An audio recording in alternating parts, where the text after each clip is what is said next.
ஒரு வீடியோவில் இவங்க 2 பேருக்கு மேரேஜ் ஆகுது. அப்படி ஆகி 2 பேருமே ரொம்பவும் சந்தோஷமா வாழ்றாங்க.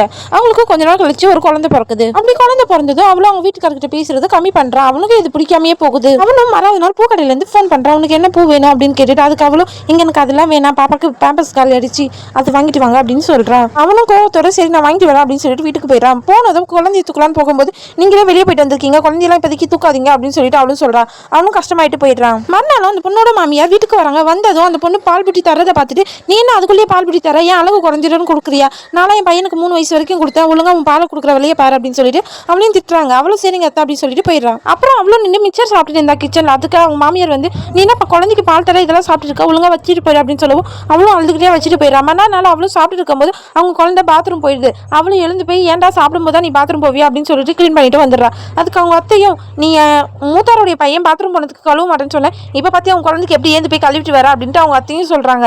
அடுத்தது அவங்க வீட்டுக்கார் வந்து நைட் வந்தது எனக்கு இன்னைக்கு ஃபுல்லாக பார்த்து ரொம்பவும் டயர்டாக இருக்குங்க, கொஞ்சம் குழந்தைய பார்த்துக்கோங்க அப்படின்னு சொன்னதுக்கு நானே டயர்டில் வரேன், நான் ஏன் பார்க்கணும், நீ பார்த்துக்க முடியாது வீட்டில் தானே இருக்க அப்படின்னு சொன்னதுக்கு நீங்களே இப்படி சொல்லும்போது நான் எதுக்கு பார்க்கணும், என்னால் பார்க்க முடியாது, நீங்களே பார்த்துக்கோங்க அப்படின்னு சொல்லிட்டு அவளும் போயிடுறா. அதுக்கு என்னாலையும் பார்க்க முடியாதுன்னு சொல்லிட்டு 2 பேருமே உள்ள போயிடுறாங்க. கொஞ்ச நேரம் குழந்தை அழுவும். 2 பேரும் ஓடி வந்து வெளியே பார்த்துட்டு சாரிங்க நீங்கள் இருக்கிற டென்ஷனில் நான் தேவையில்லாமல் பேசுகிறேன் அப்படின்னா, நீ இருக்கிற ப்ரெஷர்லையும் நான் தேவையில்லாத சொல்லிட்டேமா சாரி அப்படின்னு சொன்னாங்க. சொல்லிட்டு 2 பேரையும் குழந்தை தூக்கி கொஞ்சம் ஹாப்பியாக இருந்தாங்க.